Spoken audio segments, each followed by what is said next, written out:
Can I frame this and stick it in my loo? Of course you can. Oh, yeah. thank you. And my son does pictures Does of he? me for fun, and they're all in the toilet framed. Really? So that's going to join in a little gallery.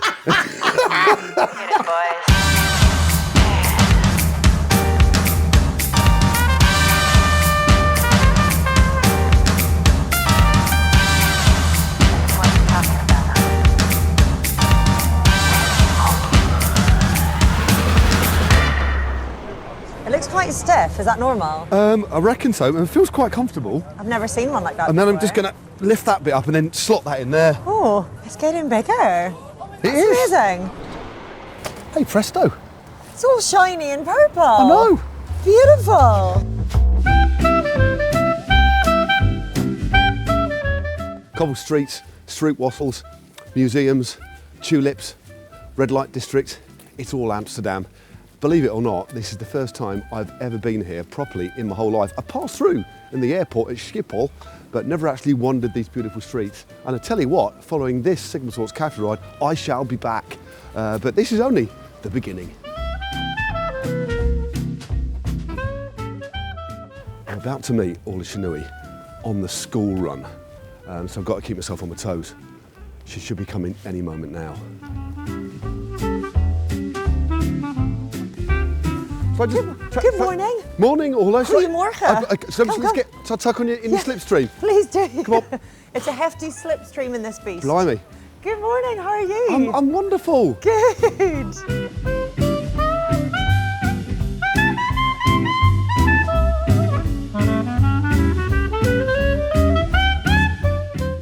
This is wonderful, isn't it? Yeah, isn't it? So this is rush hour in central Amsterdam. You know, great, isn't it? it's mad. You love it, don't you, already? Yeah. Look at your little face, it's glowing. I love it. Every morning I feel happy when I go out because whatever stresses me, we're going to turn right up here. Oh, right. Sorry. Look at you bank it Whatever. over.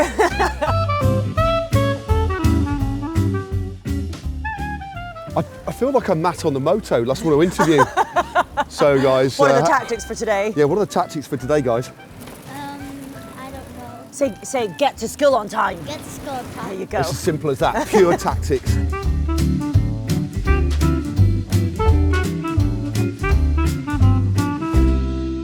Well, I've never been in a rush hour on a bike before, especially following a cargo bike along. We've done the school drop-offs and pretty much all the mums and dads drop the kids off in bikes, on bikes, near bikes. It's just brilliant. It's like a whole peloton heading through the city. And everybody gives way. There's no hassle from any of the other motorists or anything like that. You are part of the infrastructure. It's just beautiful to actually experience. Also, Amsterdam's just weird. There's a bathtub there. All right, I've got an empty bucket with your name all over it. Should we Am try I it? right hopping in then? Love all the stickers. I've never had a grown human in here. I've had multiple little ones. I don't think I'm a grown human. Sorry, never gotten into the old one of these pelvis. before? No, it's the old. Oh yeah. Do you want to Oh, honestly, that leg doesn't work Shall as I well as it used support to. you? Christ, right. Is it weird? Is it weird if I call you mum briefly? Yeah. Okay. Yeah. All right, Orla. take me. Don't ever do that. Take me back to Don't yours. ever do that. Okay. Right, here we go.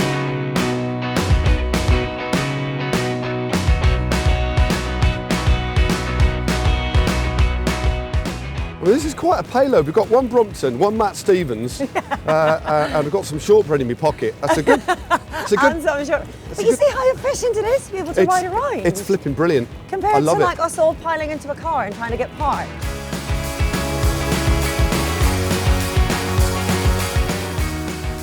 We are moving, aren't we? We are moving at pace. Also, we're going over little speed bumps, but they're smoothed out quite nicely. Yeah.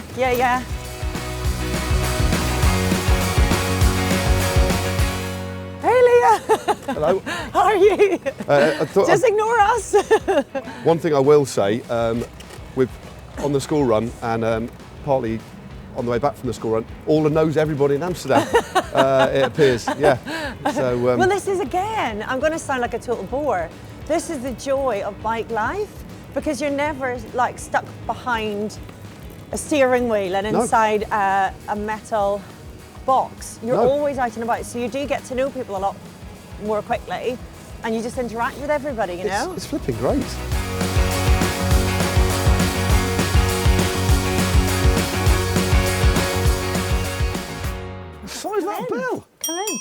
yeah. It's got everything. It's massive. Yeah.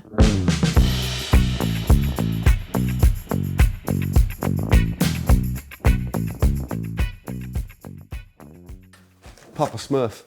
Papa Smurf, is he your favourite? He's like not the leader. He's like the sage, isn't he? I don't think he's my favourite. Was he very wise though? I feel like they're all a bit silly. I don't think the Smurfs were known for being wise. No. But I collected Smurfs. So I had loads. So in my bedroom as a kid, I had a lampshade with some like soldiers on it from like back in the day with long hats on, like all marching to match the wallpaper. Hang on. Soldiers with long hats? Yeah. What kind of soldiers? No, not long hats, but tall hats. Like a gnome war, a gnome army. Soldiers back in the day, they had like, the long, fluffy hat, tall hats. Oh, I see. So not long hats, tall hats. Like the guards? Guardsmen. Like the royal guards? Like marching. I had a lampshade with guardsmen on it. There was a Smurf hanging from the lampshade on... Sort of, it was a gymnast Smurf. Doing one was of this those... part of the lampshade or something you hung on? No, I just hung it on. Oh, I see, okay. Then I Smurfs all dotted around with blue tack on stuff. With blue tack? Yeah. But also, I drew some exercise on a piece of paper and put it on my bed head.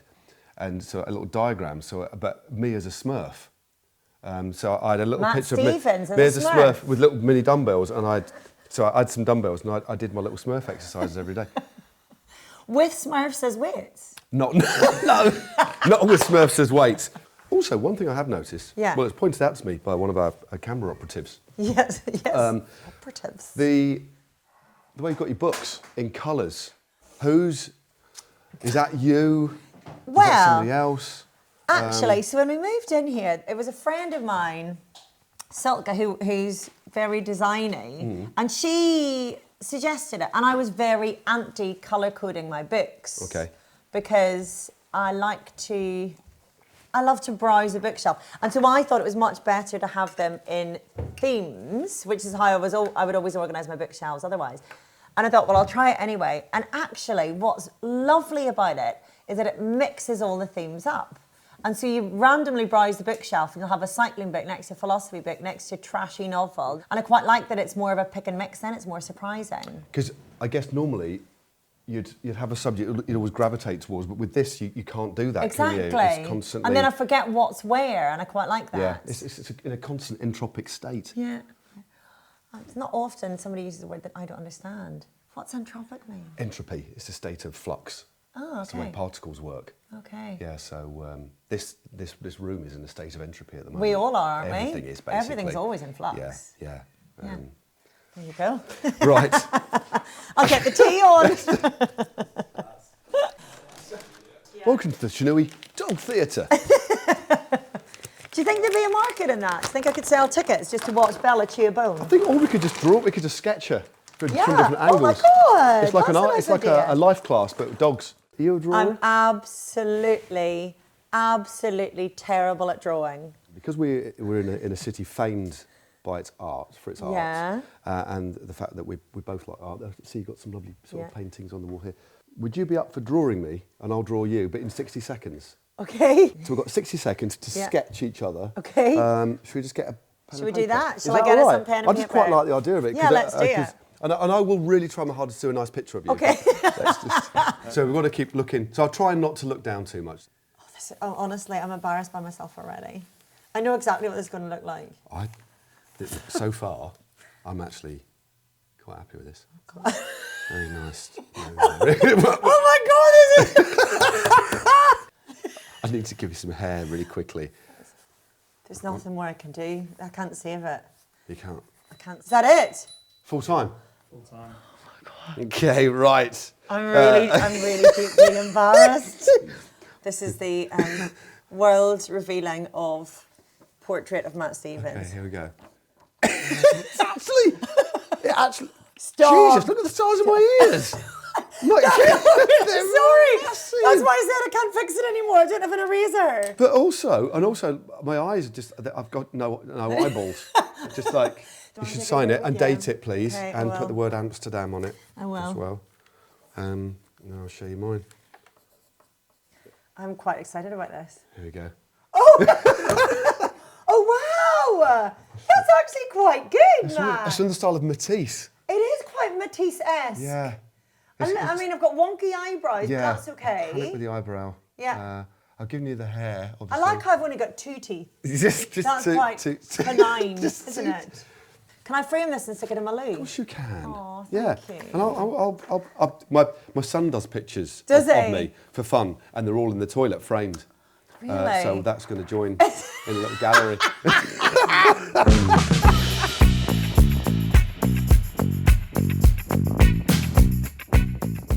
Part 2 of our adventure in Amsterdam. We've done the school run. Yeah. Now it's on. You're taking me on a bit of a tour. Where to first then? Well, we're in Amsterdam, so I think we should visit the Anne Frank Museum first. Let's go. Shall we? Nice one. Let's go.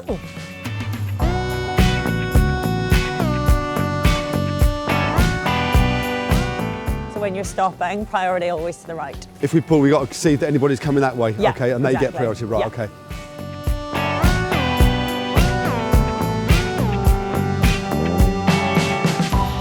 I do love these bikes. They're so good. Oh, they're Honestly, so good. well, you know me going on the tours, I take it everywhere. My little chapter 3 one.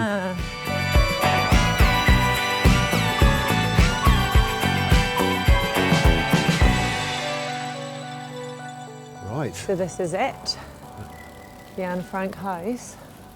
This Wow. whole building now is a museum, but this was the doorway to the warehouse of the businessmen who hid them. So the living quarters were inside and sort of behind and above. Right. And this was the literal front that he used to be able to hide them. More important than ever that we remember this particular story and others like it, though, isn't it?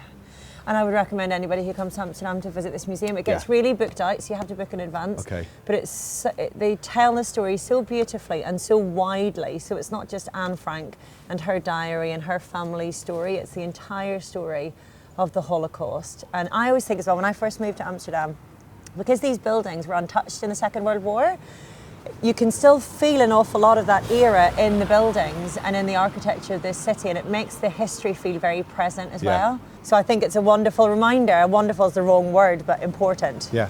Reminder, and sometimes warning, because that's what history always is as well, isn't it? Yeah. I'm not a religious person, but I do believe that buildings can absorb something spiritual. I don't know, but they can absorb memories, times, Energy. experiences. The essence of being human can be stored in a building, or it'd be part of a building for me. Yeah. I really think that. Well, that's why I was saying to you just a moment ago, the most poignant part of this whole museum for me is in the tiny little room that they lived in, where the family marked the heights of Anne and her sister on the wall. So when you're talking about the walls literally being able to absorb the history and the experiences, that for me was just such a tangible, relatable thing for normal parents to do. Yeah. Saying that made me really emotional. But yeah, it's a beautiful experience, well worth it. Right then. Right. Onwards. Onwards. I want to show you something really cool.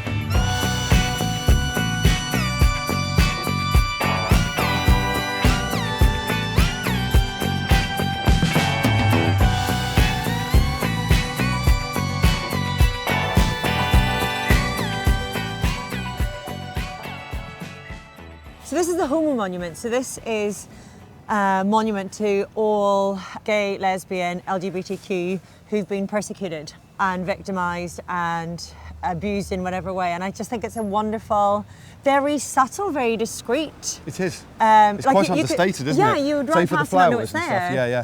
So there's a really, really, really beautiful scene in Ted Lasso. Have you watched Ted Lasso? I adored it. Oh, I'm adored so it. glad you said that. So do you remember the scene with Trent Crim and who was it? Colin, the footballer, where Colin was coming out as gay? Yes. That was filmed here. Was it? Right? They were sat together, weren't Yes. they? They were sat in the middle of the night or late at night. Exactly. Yeah. At the Homomonument. And what I loved about that was that Brendan Hunt, who played Coach Beard, wrote that episode, and he used to live in Amsterdam. But what I loved was that he wrote that scene at the Homomonument, and there was no reference whatsoever to where they were. So if you knew where they were, it was a beautiful little reinforcement of the message without ramming anything down your throat. And I thought it was so subtle and so beautiful, but that's where it was filmed. I know what you're thinking. Coffee. Yeah. Oh yes. Shall we? Let's do it. Get warm. It's absolutely bloody That wasn't even Baltic. rehearsed, that bit, was it? It was just totally just bong, yeah. My trip to Amsterdam is more like a city break than an episode of the Sigma Sports Café Ride. That's why I'm keeping it casual. And since my guest is the ever stylish Orla Chennaoui, I've opted for some Universal Colours casual gear. Bringing that UC style to everyday life, so I can look good on and off the bike. Speaking of which, I wasn't actually sure if they had any bikes in Amsterdam, so I popped my Brompton in my suitcase, and actually turns out they do have quite a lot of bikes. But I tell you what, none of them are going to be quite as good as my trusty C-Line Brompton. 12 speeds, enough to smash all the climbs that Amsterdam has to offer. And you can get all this and more at sigmasports.com.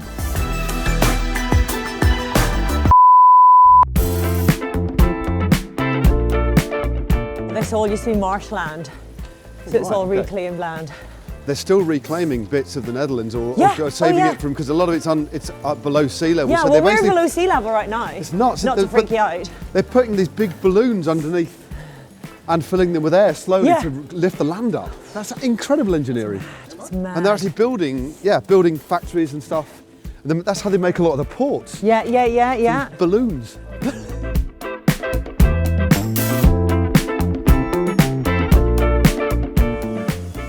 Right, here we are. It's brew time. Yes, indeed.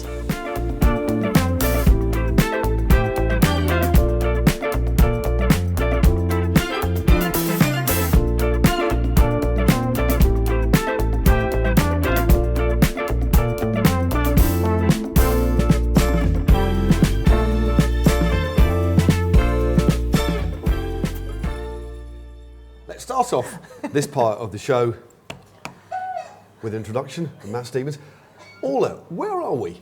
We are in Café de Palm on Palmgracht in the Jordaan area of Amsterdam, Terry. He called me Terry. 12 points for the cafe, it's lovely. He was, sorry, he was an absolute Do you know how this whole icon. television thing works? So I can't hear your audio. You need to speak into the microphone. So what we need, guys, in terms of images, is just a stock picture of Terry Wogan on Blankety Blank. Yeah. Oh, I loved Blankety Blank, Blankety Blank, Blankety Blank, Blankety Blank, Blankety Blank. Yeah, you won't let, I can't come in. You were doing it and I couldn't Shall get I stop at night? Yeah. Yeah. I'm trying to think when our paths first crossed professionally. Just to put this in a little bit of context, people will be familiar with us, maybe others not so much, they've seen us around, but we've actually been working together for probably, on and off, about 10 years. We went on site for 2 Jerry for Sky because we were doing the Daily Highlights programme. We had the rights to it for a couple of years. So it was 2013 and 2014.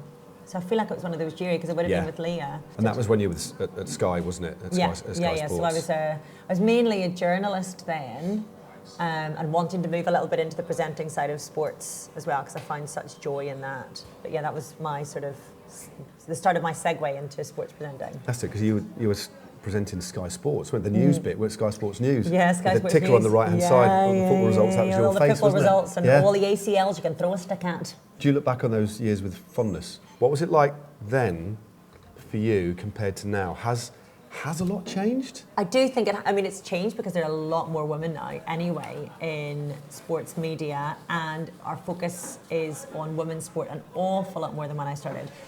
So we're allowed a lot more space, I think, than whenever I first started out.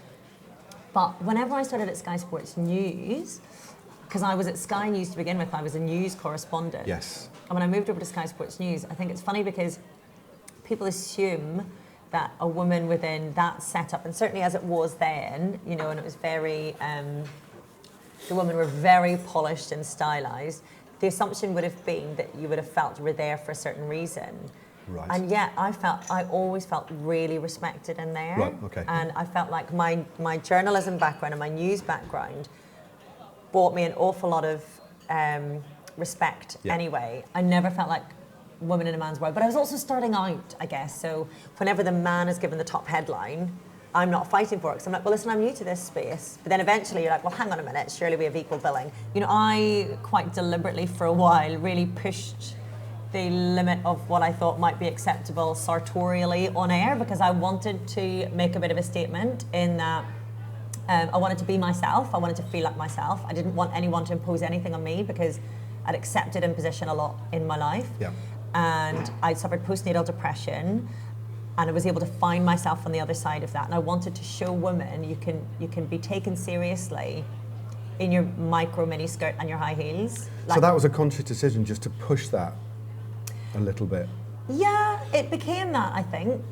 Yeah. Because people were telling me I wasn't allowed. People were telling me I shouldn't. You're just going to say, why am I of not course I allowed? can. Yeah. I'm the one living my life.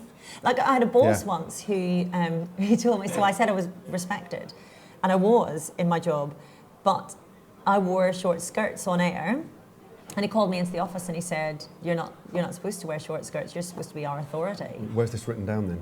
I'm not. Hang on a minute. I'm not allowed to have knees and be authoritative.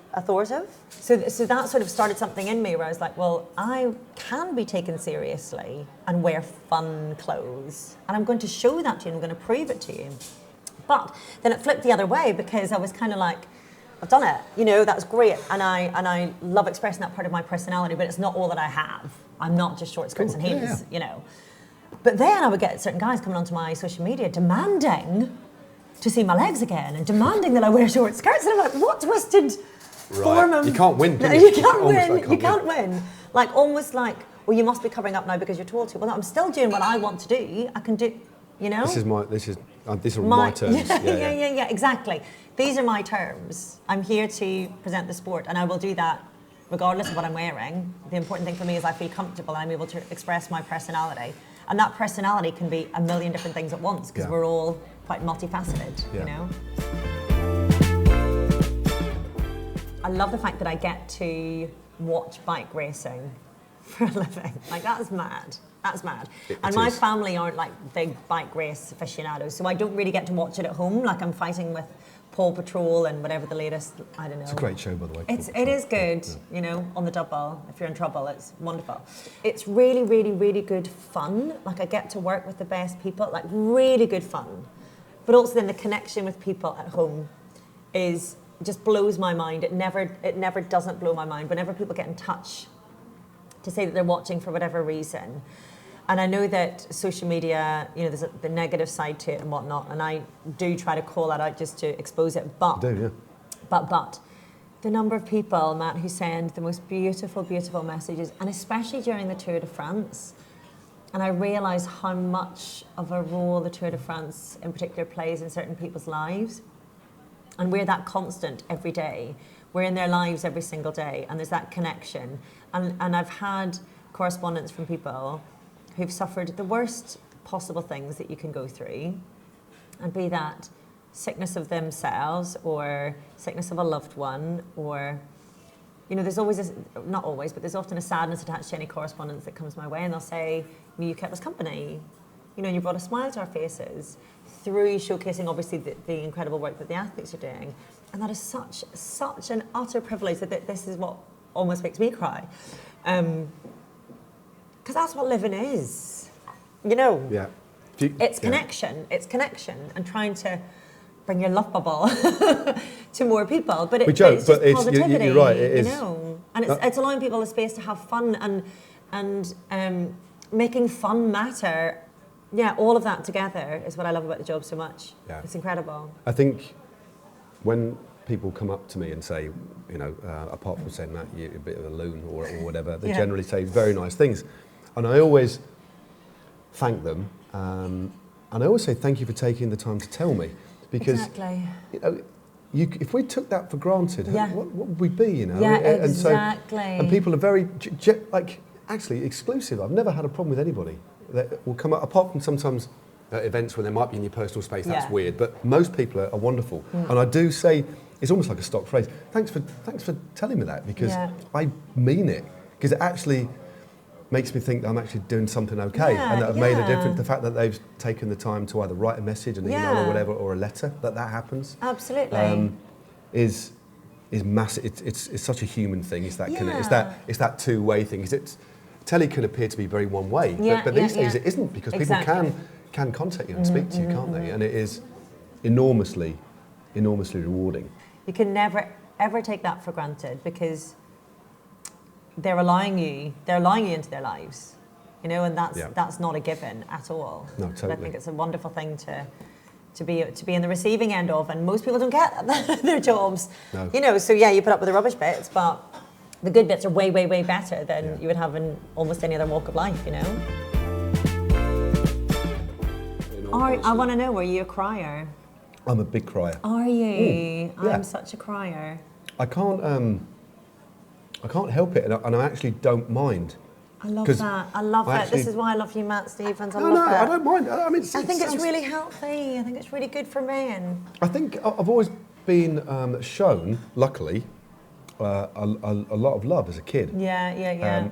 And also I've seen a lot of kids through my old career that never were shown it. Yeah. And it's fundamentally one of the most important things in the world is being human is to be loved, isn't it? It's the only thing that matters. So I cry a lot, I don't know if you've experienced this, on long haul flights.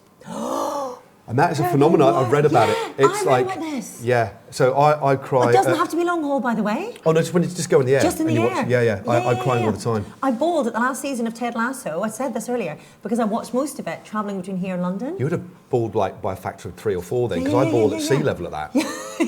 And there's a couple of times in comms where I've just had to stop speaking, you know, and generally it's a victory or something like that, and you can see what it means to a rider or a team or something, and that cathartic moment, given the sacrifice that sports people put in.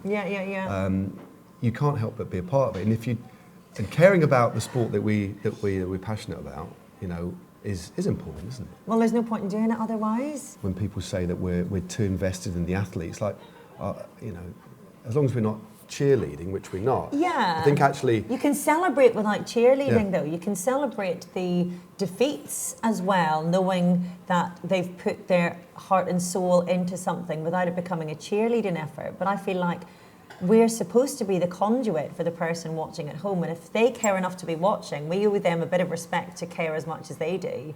And I also think for the athletes, if they're going to invest all of themselves into this sport, it's our duty to be the narrator of that entire story. So I think it does matter. 10 times braver. 10 times braver, yeah. Something that's very, very close to your heart, which you do talk a lot about. But for anybody who's watching this, it's like, okay, I don't know that about Orla. Can you just explain what it is and why it's so important and what sort of message we're trying to get across with it? So 10 times braver came from a question that I was asked, which was, what would you do if you were 10 times braver? And it really stopped me in my tracks, because I was at a stage in my career where I'd gotten what I wanted, really. So I wanted for a long time to get myself into a position where I was able to host my own cycling shows. That was, you know... It's amazing, yeah. Yeah, it's amazing. Like, for a cycling audience for anybody, watching, I'll get it. Yeah. But for the wider world, that might be a bit niche, a bit weird, whatever. But that was my goal. I wanted to present my own cycling shows. And to be able to reach a goal is quite something, you know, because it takes an awful lot of work and planning and dedication. And then you get there and you think, as all of us do, we put our happiness in this future achievement, you know. I'll get there, then everything will be sweet. And I got there, and after a few years there, I was, I don't understand. Why is this not enough to make me happy? Why is this not, this is everything I wanted. So then somebody asked me what I would do if I was 10 times braver. And it spoke to me as well, to the Stoic philosophy of memento mori, which is remember you must die, which I've always thought, or as when I discovered Stoicism, I thought was so, it spoke to me and how I'm made up, but it just spoke to me about all of life and what it's all about. Remember, you must die. That's the only thing, that the only secret to life is death. It's that we don't get out of it. This beautiful setup, this beautiful opportunity, with this collection of atoms and this whole swirl of energy that gets the chance, me and you, to converse right now, to share energy, to have fun, and then that's it. And then that's it, and who knows what after that. It can be perceived as quite morbid, but it isn't. It's just a reminder to live. It's the eternal question, I think, because I think we all think it at some point, like, I've achieved a lot of what I want to achieve, but you still don't feel you've achieved it. And you think, so it well, must lie somewhere else. And it's just actually accepting that things are good, and actually that's okay to hold on. So it's a very profound question, but the answer is actually quite simple. Really simple, and it's inside inside us. Yeah, exactly. Yeah, totally. Orla, Yes, I don't know, Matt. we've waffled on for quite a long time. It's been lovely. Yeah. Where's next on the agenda for our ride? Let's go out there and explore. I'm going to surprise you. Just freestyle it. Yeah. Let's do it.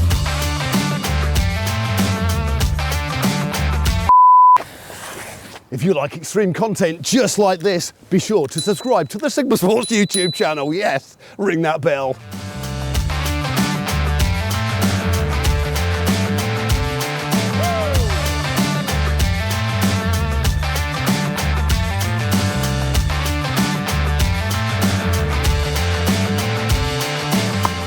A little bit of pave.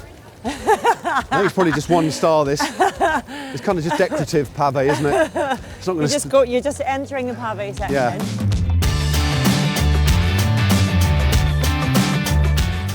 I just feel like you come through here and you just get such a sense of history. Yeah. You know, you can feel almost it. smell the horse poo and Yeah. hear the buckets being tipped out of the windows, you know?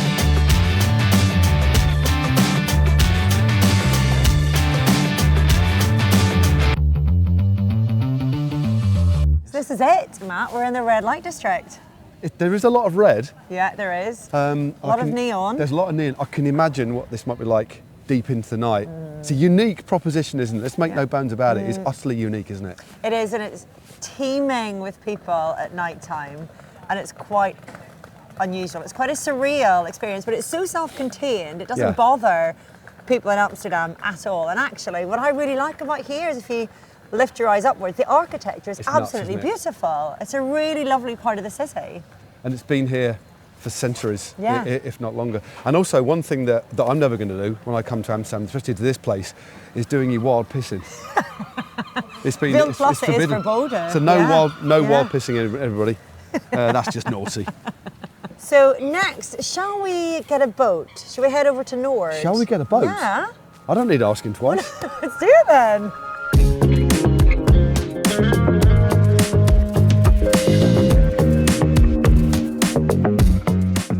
Right. What's boat in Dutch then? Boat. Boat. Boat. We're totally at one with the city, aren't we? I know, aren't we? Lovely. I know we often talk about, especially the Dutch, they are pioneers in the way they design cities to be moved around Yeah. easily. And this is just another example. Yeah. We're on a boat and we're just on it and off it, and it makes travel so easy But and so much fun. Exactly, and I keep coming back to this, but it really makes a difference to your mental health. Yeah. Being able to move around a city easily without stress, without traffic, without obstacle, just makes life easier, which Yeah. means that you've got more space in your head for fun. Life just becomes more fun because you can move around. Yeah, you know, yeah. there's a freedom to it, which is amazing. You clearly love it here, I don't you? love it, yeah, I love it. 6 years Yeah. and no regrets. Oh my God, none.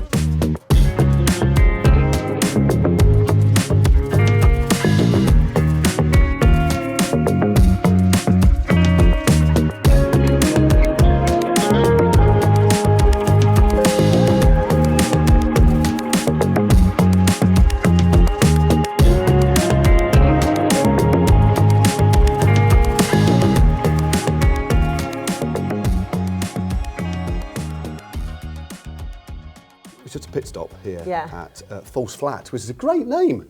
But yeah, we've come Moving in on. for For some coffee cakes. and for cake. Coffee and cakes. Oh, And the coffee's great, by the way, if you're ever in this neck of the woods. Oh, fresh raspberries. Oh, the zest of the rob is cutting straight through that. isn't it? Yeah. Yeah. Lifts the heaviness. I tell you what I'm going to do as well. The crust isn't a crust at all. No. It's meringue. I'm sort of lost in thought because there's a Northern Irish joke about meringues and asking for a meringue, and the answer is no, you're right. So this is a very, very Dutch dish. Okay, To have a big, thick apple pie like this, right. and you have to have slagroom like this. It's pointless not. Oh my God. That's good, isn't it? Oh, that Is there is nice. cinnamon on the apple cake? That's been gently whipped as well. It's been gently what? Whipped. Whipped? Yeah, What? whipped. Why whipped? Well, it just adds to the whipped. You know, it's just a bit classy. Right. Really on the other side. Just have to put some subtitles underneath Orla at the moment. It reminds me of home cooking, like your nan or your mum's made a lovely apple pie, maybe even a crumble. And the bit round the edge has caramelised to the point of burning and turned into toffee. And then you're scraping it off, and then it takes like 2 weeks sat in the washing up bowl for it to come off. It takes 2 weeks to get off your teeth as well. Exactly. I love it. We could just stay here and sack off the rest of the video of the ride, couldn't we? Yeah? I think so.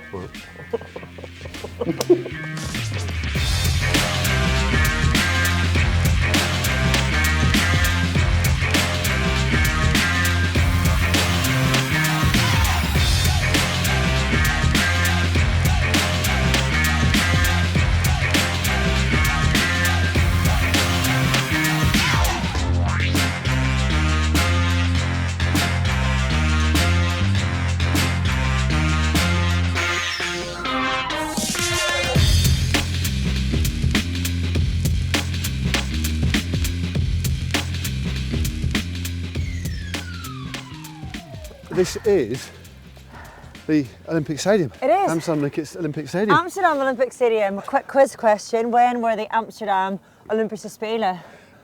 1928. Well done. You remembered Googling 2 minutes ago. I mean, even I wasn't around in 1928, believe it or not. So why is this place so significant? First off, it's beautiful. When we came in, you could see the Olympic torch, as was nearly 100 years old. Yeah. And it's super iconic, but why is it so special to you? Well, I love it because there's a wonderful annual event here, right? So it's sort of off the beaten track a little bit, so you can easily close off these roads. And they have an all day long crit race here. Okay. So it starts in the morning with kids crit racing, and you just do laps and laps and laps. Yep. And then you go through until the elite in the evening. But you've got like buckwheats racing, so cargo bike racing. So anyway, so I brought my kids along a few years ago, and it was the first and still only time that my daughter raced a bike. She was doing her little crit racing and she won. She won? She won. Did you She beat the boys. Well, she won in her age group, and the cafe we've been at, False Flat, co-owned by Ruben. I didn't realise, but Ruben's boys were in that race. And he was like, yeah, your daughter beat them. She put them away. Was it a sprint? Did she go clear early? She went clear quite early. She went clear early? Clear margin. Yeah. And I try not to be competitive on my daughter's behalf, but I was like, go girl. My kids. Hold on a minute. What time is it? It's about that time. Oh my God. You probably need to get a little from Scooby on. Orla, it's been absolutely wonderful. We're just saying, weren't we? It's been such a comprehensive tour of Amsterdam. I actually don't think I need to come back. I think we've pretty much done it all. But thank you so much. It's been a real treat. I've learned a bit more about you, why you love this place so much, and why anybody who hasn't been here should come along, because it's a special place, especially if you love your bike. Yeah. This is where it's at, and you flipping love this place, don't you? You are anchored here properly, aren't you? But go and get your kids. Oh, thank you so much. It's been an absolute joy. Thank you, Val. Do you want to do just one sprint lap? Maybe see if you can sort of, no? All right then, I'm see all you right. later. Thank you. Bye. Doei.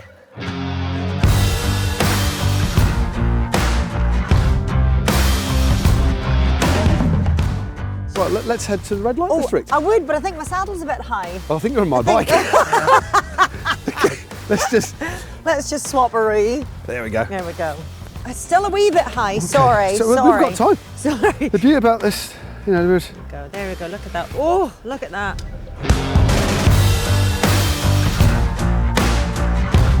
I mean, I know the presenting's going well, all of it. If you did fall on hard times, Orla Tours.